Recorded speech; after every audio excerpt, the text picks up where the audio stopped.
noches, soy Omar Mariluz y esto es Todo se sabe. Hoy jueves, ya casi acabando la semana, temas importantes, claves. El presidente de la República, Pedro Castillo, a través de su defensa, está pidiendo de alguna manera la cabeza de Hervey Colchado, el coronel que lidera este equipo especial de la Fiscalía, de la Policía, en coordinación con la Fiscalía, para detener y luchar contra la corrupción del poder. Vamos a analizar ese tema, pero también importantísimo.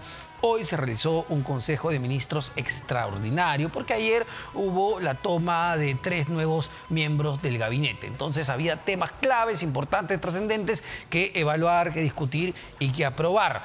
Y eso vamos a analizar de inmediato con el ministro de Trabajo y Promoción del Empleo, Alejandro Salas. Ministro, ¿cómo está? Muy buenas noches. Omar, muy buenas noches. Un gusto saludarte a ti, a todos los televidentes de RPP. Un gusto estar acá. Efectivamente, hemos tenido un Consejo de Ministros que ayer, digamos, se postergó para el día de hoy, producto de las juramentaciones que se dieron. Y hoy hemos visto 2 temas sumamente importantes, ¿no? Uno de ellos es aprobar el proyecto de ley de presupuesto para el año 2023 que va a ser enviado al Congreso de la República. El presupuesto para el próximo año, el PIA, el Presupuesto Institucional de Apertura, se va a abrir con 214.000 millones de soles como presupuesto de la Nación. Está incrementándose en un 9%. 9% a más. lo que fue el presupuesto del año 2022. Vale decir 17.000 millones de soles más. Es decir, en términos económicos, sé que no es su cartera, pero está vinculado porque está en empleo y además es importantísimo, es un presupuesto expansivo porque crece respecto a lo que teníamos el año anterior. ¿Con qué objetivo? Crece por la situación, digamos, del país. Lo que ha explicado el ministro de Economía el día de hoy es que crece por la reactivación económica que ha tenido el país y por ese crecimiento económico que pudo o que puede ser siempre mejor que ha tenido el país. Entonces, esto se refleja en 17.000 millones de soles más que se suman al presupuesto que se está enviando como presupuesto institucional de apertura. Ya, pero no tanto reactivación económica, No, sí. ¿no? Lo que hemos tenido es una recuperación, es verdad, producto, y esto hay que señalarlo claramente, de precios de los metales muy favorables. A ver, el precio del cobre llegando a casi $5 la libra, pues ha permitido que los ingresos fiscales aumenten, pero valgan verdades, y eso lo sabe el propio ministro de Economía, esos vientos a favor ya han comenzado a descender. Ojo, no estoy diciendo que esté mal que el presupuesto crezca, más bien está muy bien porque lo que se necesita es un impulso a la economía. Estos son números, estas son cifras, no son datos, son cifras que nos permiten pues, mirar el país con optimismo, ¿no? Entonces, es lo que el día de hoy nos ha expuesto el ministro de Economía en todo el Consejo de Ministros y que, por supuesto, lo miramos con esa buena predisposición y voluntad. Tanto optimismo. No seamos pesimistas. No quiero entrar tanto al terreno económico. Miremos el país con esperanza. Pero a ver, hoy, y eso se los habrá dicho el propio ministro de Economía hoy en Consejo, el MEF está recortando la proyección de crecimiento de la economía peruana para este año de 3.6 a 3.3%. Y ojo, ya es optimista porque el propio Kurt Burneo aquí en RPP dijo que él esperaba un 2.2 y en una columna en Gestión la semana pasada dijo y advertía de una recesión para la economía peruana. ¿Qué optimismo? Está tomando sus precauciones, es su manera de llevar un orden y por supuesto que tiene la autonomía para trabajar sobre ello. Ese ha sido un extremo el día de hoy, digamos, de lo que se ha trabajado en Consejo de Ministros y otro ha sido el tema del decreto supremo respecto al tema de la decreto de emergencia en pandemia, ¿no? Ese también es clave. Solo para cerrar el tema de presupuesto. No quiero andar porque evidentemente son temas más del ministro No, pues no hay problema, podemos responderlo. Pero entonces el presupuesto va a crecer más o menos en un 9%, 17.000 millones de soles adicionales. No sé si esto se ha discutido. ¿Qué sectores van a tener la prioridad de cara al 2023? ¿A qué sectores en particular se le quiere aumentar presupuesto? Nuestro país tiene 2 tipos de pobreza, ¿no? La monetaria y la pobreza de infraestructura. Por supuesto que hay que ir al lado de la pobreza de infraestructura y por supuesto el tema de salud y educación. Por ahí es donde se está fortaleciendo el tema de la política de gobierno en materia económica. Es decir, meter plata a salud y educación. Es lo que vendría el próximo año. Y por la pobreza de infraestructura, ¿no? Servicios básicos de aquellas zonas pobres que no tienen, digamos, calidad de servicios ni servicios, hay que empezar a llegar ahí, ¿no? Básicamente ese es el fortalecimiento que el día de hoy se ha explicado. Claro, ahí solo para cerrar el tema del presupuesto, ahí también tenemos otro problema que se ve y se está arrastrando y que el propio ministro Burneo ha advertido. La inversión pública pues viene muy retrasada en el gobierno nacional, también en los gobiernos regionales, pero sobre todo en el gobierno nacional. Desde octubre del año pasado, lo decía Kurt Burneo, se ve un menor crecimiento de la inversión pública. Es decir, la plata está, pero no ejecutan el dinero. Sí, por supuesto. Es parte, digamos, de lo que se está haciendo. El día de hoy justamente el Premier lo expuso en Consejo de Ministros y se ha establecido, digamos, una política y un plan de acción que nos permita ejecutar con mayor velocidad y mejor calidad el presupuesto público. Es cierto, han habido situaciones que nos han permitido o no nos han permitido avanzar como se tenía que avanzar, pero estamos todavía agosto, vamos a entrar a septiembre y hay tiempo todavía para poder ejecutar lo que se tiene que ejecutar. Uy, pero queda pocos meses, ¿no? No, pero Septiembre, octubre, noviembre, diciembre. vamos a ponerle un nivel de optimismo. Estoy totalmente seguro que todo esto va a empezar a avanzar como tiene que darse. Y en esos sectores, ya hablando un poco global, ¿cuánto cree que haya afectado la corrupción? Le pongo un ejemplo. MTC, me lo decía el propio exministro Barranzuela, ¿no? Él entró, cuando asumió la cartera, encontró una serie de designaciones que nada que ver, funcionarios cuestionados que no cumplían requisitos, obras paralizadas, y sabemos quién estuvo en el MTC, el hoy prófugo Juan Silva, y viendo los resultados de vivienda, apenas había ejecutado el 20% al cierre de julio. Heiner Alvarado, que ha sido premiado con el MTC ahora. ¿La corrupción afecta? El año 2019 la Contraloría emitió un informe que manifestaba que el país pierde en corrupción 23.000 millones de soles anuales. Por supuesto que es un tema que este gobierno está comprometido para poder, digamos, abordar. No somos ajenos. Yo, por lo menos, el primer discurso que di cuando me presenté tanto en Cultura en su momento y después en el Ministerio de Trabajo fue pedirle a todos los trabajadores del sector ser aliados de la lucha contra la corrupción. Creo que eso es importante. El tema de la lucha contra la corrupción es un tema de valores. Valores propios que empiezan por cada persona. Pero no se ha dado en esos ministerios estos meses, ¿no? Bueno, que se investigue y que quien tenga que asumir responsabilidades, si le corresponde asumir responsabilidades, pues que las asuma. Porque al país hay que respetarlo siempre, ¿no? Y también quien da esas designaciones, en este caso el presidente Pedro Castillo, que mantuvo a Juan Silva 7 meses en el MTCA. Mira, es parte de lo que justamente el presidente lo ha manifestado. He cometido errores, inclusive he cometido errores en designaciones. Él mismo lo ha dicho, él mismo lo ha manifestado. Entonces, ahora que la justicia haga su trabajo, y creo que es momento de empezar... Ministro, está muy bien. ¿No es cierto? A caminar con... Yo puedo decir, bueno, he cometido errores, ¿no? Y no corrijo esos errores, porque, insisto, premia a Heiner Alvarado en vivienda, que apenas ejecutó al cierre de julio el 20% para presupuesto en infraestructura, lo premia con una cartera que maneja más plata incluso, que es el MTC. Yo no sé si premia o no. El tema es que de una u otra manera ha visto en Heiner, seguramente por su especialidad, algún tipo de aporte adicional que pueda hacer en el Ministerio de Transporte, ¿no? O sea, eso es algo que habría que preguntarle al mismo ministro. Sí, claro, pero ¿no? Resultados no esa, porque ahí están. Y las cifras, como usted dice, son bastante claras. Pero vamos a ver el resultado que puede tener en transporte, ¿no? Recién tiene 15 días. Bueno, en vivienda no ha tenido muchos resultados y con investigaciones por ser parte de una organización criminal creo que lo debe tener bastante ocupado también. Que haga la justicia su trabajo y él sabrá responder, ¿no? El otro tema clave, volviendo al tema del Consejo de Ministros, ¿no? que es muy importante, que tiene que ver con el uso de la mascarilla, entiendo, en los colegios. ¿Qué es lo que se ha decidido el día de hoy, ministro?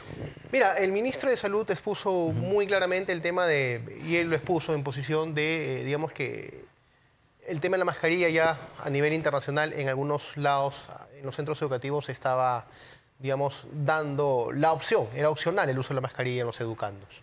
El ministro de Educación también intervino el día de hoy y finalmente en consenso, en acuerdo, en una discusión algo extensa, se aprobó por unanimidad en el Consejo de Ministros. Pero no había, al principio no había tanta unanimidad, es decir, hubo un proceso todavía de discusión. Mira, el Consejo de Ministros siempre hay posiciones que no solamente son posiciones contrarias unas a otras, pero finalmente tratamos de abordar siempre un camino de unanimidad. Hay situaciones que también a veces se toman por mayoría. Y es válido porque, bueno, incluso en RPP hemos abierto las líneas y todavía de parte de los padres hay posiciones encontradas. Hay algunos que consideran que todavía debería ser obligatorio, otros que dicen que no, ya no tienen mucho sentido. Pero en todo caso, ¿quién estaba a favor, quién estaba en contra? No, el ministro de Salud hizo la exposición... Para que sea optativo.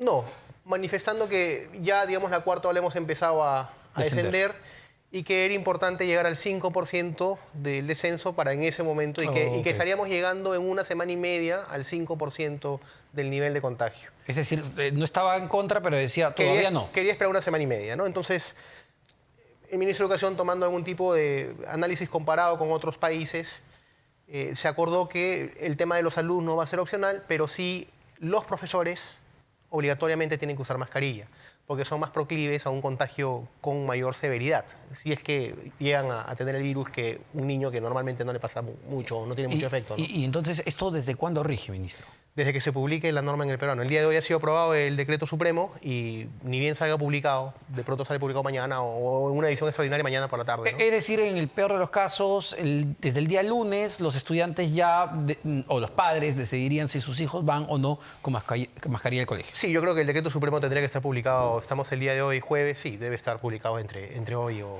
mañana, ¿no? Otro tema que no tiene tanto que ver con el Consejo, pero sí con el gabinete, me gustaría su opinión, es una declaración que dio hoy el ministro de Economía, Kurt Burneo, que bueno, él es muy independiente, muy claro además y transparente, incluso como ya hemos comentado con las cifras económicas, y hoy ha dicho que bueno, ha dado una especie de ultimátum, y así se ha entendido en realidad, que si no se le va a hacer caso en las posiciones que él toma, no tiene mucho sentido que él continúe en el Ministerio de Economía a razón de esta promulgación de la ley que reduce el IGB a los restaurantes de 18 a 8%. Él estaba en contra, el MEF estaba en contra, pero ¿cómo lo toman? ¿Como un ultimátum? No, es justamente, y es algo que cuando uno lo manifiesta a veces unos lo creen y otros no. El presidente como ministro nos da autonomía para poder establecer dentro de la política de gobierno nuestro trabajo con autonomía. Entonces, hay dos tipos de ministro, pues, ¿no? Aquel que renuncia y te termina diciendo que se fue porque todo estuvo mal y no lo dijo en su momento, y aquellos que con transparencia y autonomía establecen sus puntos de vista, como lo que ha hecho el día de hoy el señor Burneo. Y el presidente de la República el día de hoy en Consejo de Ministros le manifestó que todo lo que sea, digamos, su política de gobierno en materia económica, por supuesto que esta siempre ya no va a poder conversarla, ¿no? Para que no exista ningún tipo de divergencia o contravención con otros sectores que puedan tener otra línea de política económica, porque el titular de la materia económica en el país es el ministro de Economía. Lo que te quiero decir en resumen es que tenemos todos nosotros la libertad de poder expresar nuestra posición como ministros. Eso no nos hace ni más ni menos como el presidente. Estamos en un sistema democrático donde el presidente nos pide autonomía y desarrolla autonomía para poder desarrollarlo. Pero ¿no sería correcto que el presidente empiece a escuchar a su ministro de Economía en ciertos temas que pues necesitan tener un enfoque y criterio técnico y económico? Muchas veces en ciertos proyectos pareciera que se aprueban simplemente para la platea. No, porque yo creo más bien que esta manifestación del ministro de Economía el de hoy ha sido una manera de avisarle a través de un medio de comunicación al presidente que tenemos que reunirnos. No ha sido un medio de comunicación, ha sido una conferencia, sí. Una conferencia de prensa, de todos los medios. ¿no? Entonces, sí, pero el presidente no lo toma mal, o sea, hay que dialogar, hay que conversar, ¿no? Como te digo, o sea, no bajo ninguna circunstancia. Otra cosa es cuando sale un ministro y dice, me voy por esto, por esto y por esto. ¿Y por qué no lo dijiste en su momento? ¿No?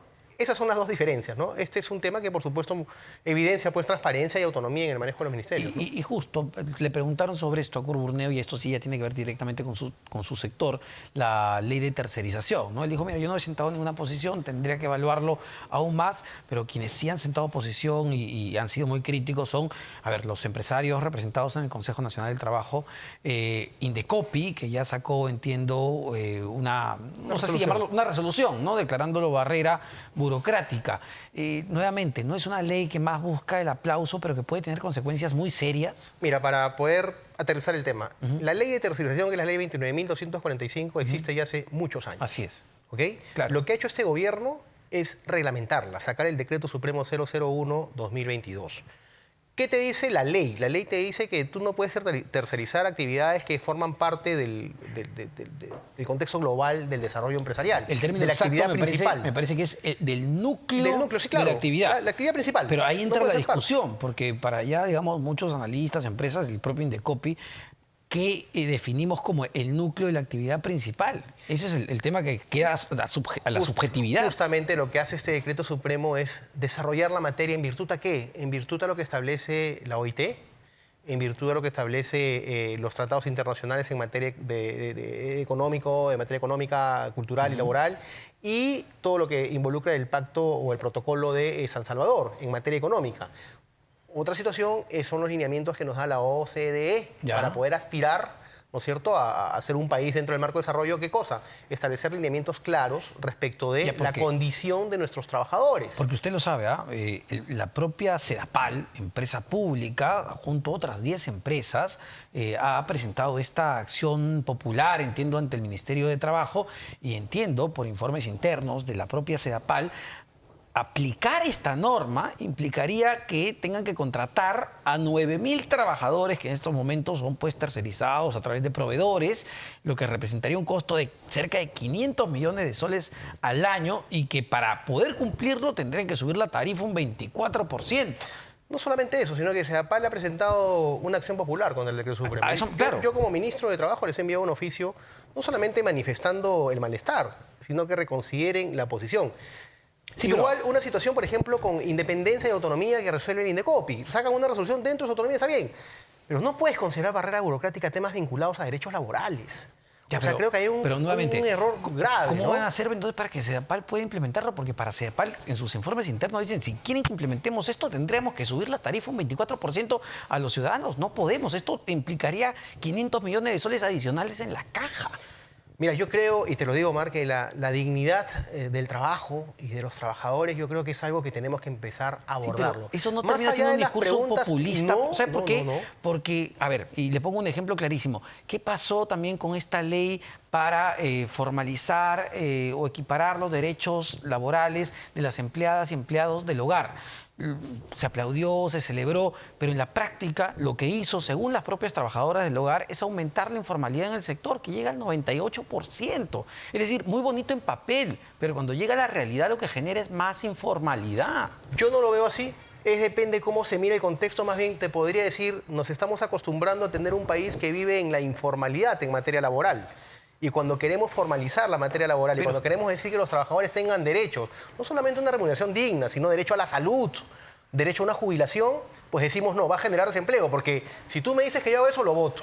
Creo que eso no es correcto. Pero ¿qué va a hacer con la empresa? Pues que no la actividad económica está fría, no va a poder contratarlos. ¿Qué va a pasar con ese trabajador? Lo va a terminar votando igual. No podemos aspirar jamás. Pero esa es la realidad económica. No podemos aspirar jamás a ser un país desarrollado. Sí, claro. No le damos dignidad a nuestros trabajadores. Pero meter un proyecto de ese tipo en pleno todavía proceso ahí, incluso de desaceleración económica, que es lo que tenemos, con un mercado laboral frío, y usted habrá visto los indicadores por ejemplo, de subempleo que han salido recientemente. En ese contexto meten un proyecto que lo que hace es elevar el costo del trabajador, elevar el costo de la formalidad, que es en la práctica lo que va a suceder. No es correcto. Yo creo más bien, y hay que mirar el tema desde otro campo. Yo creo que un trabajador que trabaja con sus derechos reconocidos, trabaja con dignidad, que sabe que tiene derecho a la salud, que tiene derecho a una jubilación justa y digna, va a ser mucho más productivo para una empresa.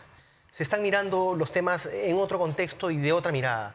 Mientras que un trabajador sienta que de una u otra forma no tiene derechos, que simplemente su derecho es recibir un pago y se acabó, creo que estamos condenando al país a la informalidad y eso no es bueno. Eso suena muy bonito y muy bien, efectivamente, es que es la pero realidad. Cuando ya entra, a ver, cualquier persona que ha emprendido en este país sabe, si los costos no te dan, lo que terminas haciendo, pues lamentablemente es reducir costos, nos guste o no, y es lo que viene pasando. El país se llena de leyes, y la informalidad solo sigue aumentando. Eso es lo que tenemos, ministro. Usted sabe, lo debe haber visto por los indicadores de empleo del país. Yo creo, recién empezaba a entrar en vigencia, pasaron 180 días para la adecuación a este decreto supremo. Y ni bien empieza a entrar en vigencia, Indecopi saca esta resolución.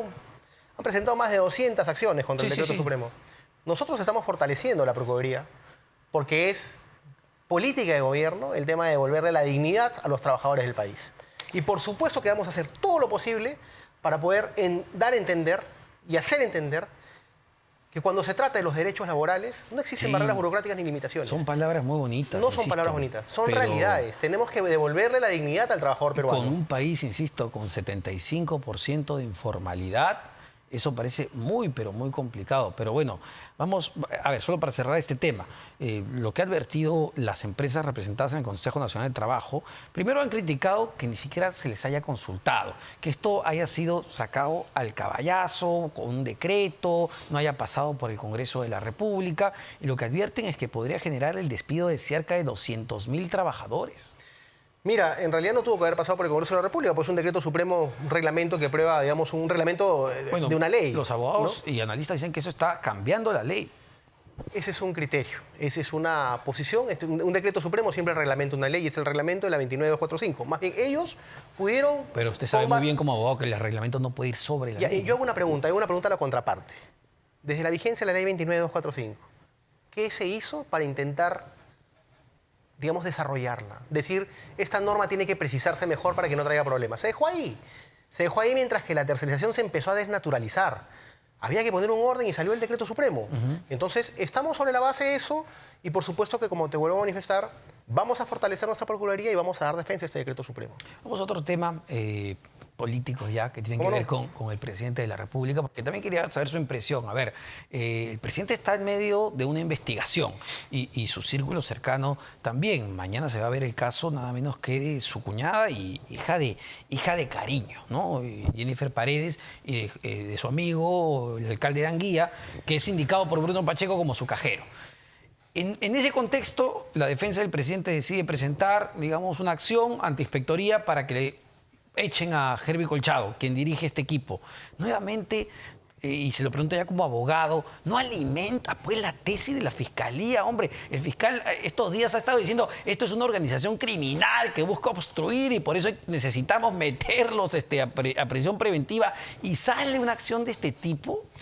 Entendamos algo, ¿ya? Entendamos algo y es importante que lo sepan los ciudadanos.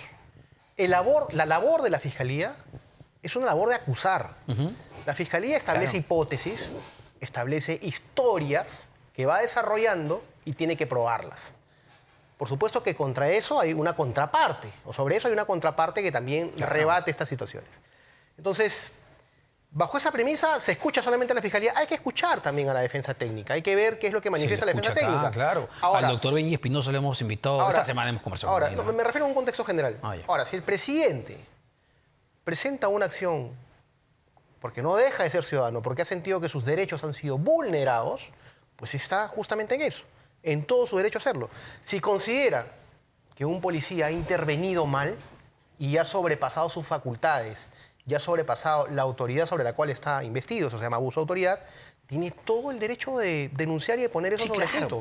¿Por qué se va a quedar en silencio? Yo no cuestiono su derecho, lo que le digo es que finalmente no cree que eso termina afectándolo como, a ver, lo que sucedió en Palacio de Gobierno estos días, ¿no? Va el Ministerio Público y la policía, le dicen, no, Jennifer no está, se detiene el allanamiento por hora y pico más o menos, y además sospechosamente se pierden justo esos días y horas las imágenes de Palacio.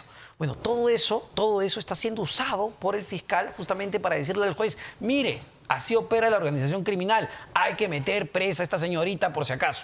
Eso es lo que el fiscal piensa. Mira, fíjate, y qué bueno que toques el tema. Ese día, en horas de la mañana, varios ministros, incluido el canciller, tuvimos una reunión con el presidente de la República a las 8 de la mañana.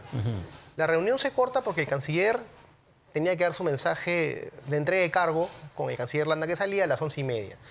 Nos pide que lo acompañemos a su ceremonia. Lo acompañamos, pero la reunión se pasa para las 6 de la tarde. ¿Ok? Los ministros que fuimos cortados en esa reunión en la mañana, porque el presidente iba de viaje, no recuerdo dónde viajaba, creo que a Ayacucho, ¿qué íbamos a saber que la Fiscalía iba a intervenir? ¿Qué íbamos a saber? ¿Somos magos, adivinos, qué cosa? Hemos regresado a nuestra reunión a las 6 de la tarde. Ahora... Ya, pero no es porque ustedes hayan ido. No, es que te digo por qué. Porque lo que nos han dicho es que han cuestionado por qué los ministros han estado en el momento de la intervención. Es más, dice que nos han consignado en el acta. Ya, pero o sea, lo que entiendo que se ha consignado en el acta, por ejemplo, es la declaración del abogado, el doctor Pachas, que le dice esto va a traer consecuencias. Y lo que yo no me estoy refiriendo a que los ministros pueden ir a Palacio, finalmente son parte del gobierno. Lo que se está cuestionando es que vaya la policía y vaya el fiscal con una orden judicial y diga, oye, tenemos que entrar a buscar a la señorita Jennifer Paredes. No puede. Y el general Mariscal le dice, no, por orden del presidente yo no puedo dejarlos entrar hasta que llegue su abogado. A ver. Y después lo de las imágenes. Entonces, esos hechos son los que la Fiscalía está usando. Dos cosas, pues vamos a hablar de hechos. La Fiscalía hace un requerimiento al juez. Así es. Y el requerimiento es para la residencia. Cuando tú hablas de Palacio Gobierno, sí, tienes tres ambientes. La residencia, oficinas administrativas propias del Palacio Gobierno y la presidencia del Consejo de Ministros. Claro, y ellos querían entrar a la residencia. La orden judicial es para la residencia. Exacto, No, pero después dicen que había obstrucción porque quisieron entrar a Palacio Gobierno y no se les dejó entrar. No. Lo que ellos querían entrar era entrar a la residencia. Si su pedido iba por otro lado. No iba por otro lado. Ellos querían entrar a la residencia. Ellos llegan a la puerta de Palacio, sale el general Mariscal, que es el jefe de la Casa Militar, y les dice, no, yo no los puedo dejar entrar. El presidente de la República no me autoriza hasta que llegue su abogado. Llegó el abogado Benji Espinosa, leyó la resolución. En ese proceso pasó más o menos hora y media, hora y 20. Pero en ese país, ¿cuándo se restringió el derecho de poder llamar a tu abogado para una intervención? No, pero yo entiendo, a ver, si yo, el fiscal, lo que me han explicado otros abogados es que si un fiscal y la policía van con una orden de allanamiento, es para entrar, no es que tú no puedas decirle, oye, un momentito, tengo que llamar al dueño de casa. Ese es un tema discutible que seguramente Benji te lo podrá responder. Pero nuevamente, ¿no? Doctor, yo no, a ver, ministro, yo no digo, yo no estoy cuestionando los hechos, lo que digo es, sabiendo todo eso y sabiendo que la Fiscalía está usando, porque no me estoy viendo, la Fiscalía ha usado esos hechos para decirle al juez, miren cómo obstruyen, mira cómo la organización criminal obstruye, meta la presa. Y hoy decide hacer, digamos, otra medida que también podría ser interpretada como obstrucción. ¿No cree que eso le termina jugando en contra más bien? No, yo creo que no. Yo creo que el presidente se ha visto que sus derechos han sido vulnerados, tiene la obligación como ciudadano de denunciarlo. Yo no creo que... Acá no puede él estar midiendo qué puede jugar en contra o no. Él está actuando con transparencia. Ha sentido que sus derechos han sido vulnerados y presenta su denuncia, ya que Inspectoría califique la denuncia. Lo peor que uno le puede pasar a un ciudadano es sentir que sus derechos son vulnerados, así seas el presidente de la República, y quedarte callado. Al contrario, cuando uno siente que sus derechos como ciudadano son vulnerados, denúncialo. Creo que más bien eso debemos hacer todos los ciudadanos cuando sentimos que nuestros derechos son vulnerados. Una ultimita. Con los 3 cambios que han habido, me parece que ya son 63 ministros en un corto periodo, ¿no? ¿No cree, a ver, como autocrítica también para el Ejecutivo, que deberían hacerlo, como que es mucho, ¿no? Y usted ha trabajado en el sector público. ¿Qué medida pues, seria puedes implementar con una mirada a mediano o largo plazo cuando la cabeza cambia tanto? Ni hablar del interior, 7 ministros. Pero es raro, ¿no, Omar? Porque mira, cuando no se cambian ministros, reclaman por qué no se cambian ministros. Cuando no se cambia Premier, reclaman por qué no se cambia gabinete. No. Y cuando se cambian ministros, nos cuentan cuántos ministros se cambian. No me está defendiendo a Silva, ¿no? No, pero te digo. Tenemos esos tres contextos. Pero lo ideal es que se cambie cuando se tenga que cambiar, pues. Si el presidente decide hacer un cambio en su gabinete, es porque está en toda su facultad. Por eso, no quería personalizar por alguien en particular. No quiero sonar ni como defensor ni como crítico. Pero ya viendo el panorama completo, 63 cambios en tan poco tiempo, creo que es a 6 ministros por mes que han sacado hoy la cuenta, ¿no es mucho? ¿No genera inestabilidad en el propio aparato público? Yo más bien creo que después de tanto problema y confrontación política que ha existido, yo creo que el presidente está tratando de encontrar un gabinete con el cual se sienta cómodo y sienta que realmente, digamos, puede avanzar y puede trabajar en su política de gobierno. Así que tranquilos, todo eso ha tenido, digamos, una curva de experiencia que miremos el país con esperanza. No miremos que todo está mal. Te digo, el día de hoy se aprobó el presupuesto y estamos incrementándolo en un 9%. El país está activado, el país está trabajando, el país está creciendo, el país está desarrollando. Ese es el problema, tiene que gastarlo, y gastarlo bien además. Pero qué bueno que no se diga que no estamos creciendo y que estamos mal. No es así, estamos creciendo, vayamos paso a paso. Estamos creciendo menos de lo que podríamos crecer con un precio de los metales tan alto. Estamos creciendo menos de lo que podríamos crecer y podríamos crecer más, sí, claro, si este conflicto político para. ¿Y de quién es la culpa? Por parte del Ejecutivo, toda la voluntad de diálogo, de consenso y avanzar en favor de la democracia. Una de cliché. Sigue poniendo las manos al fuego por el presidente con todo lo que va saliendo día tras día. Yo siempre te dije que confío en el presidente de la República. Yo he conversado con él, nos hemos mirado a los ojos. Él me ha hablado con absoluta sinceridad. Finalmente, lo que él siempre dice es: los hechos están en la justicia, que la justicia habla. Pero no me ha respondido si pone las manos al fuego. Es que ese es un cliché que ustedes preguntan. Y no creo que se trate de poner las manos... No se trata de ponerle las manos al fuego, no. Se trata de creer en la persona. Y yo creo en el presidente. Muchísimas gracias, ministra. Como siempre, el ministro de Trabajo y Promoción del Empleo, Alejandro Salas, sobre diversos temas. Importante tocar también los temas de la coyuntura. La investigación es clave, pero ¿qué está pasando en el país sobre otros temas importantes?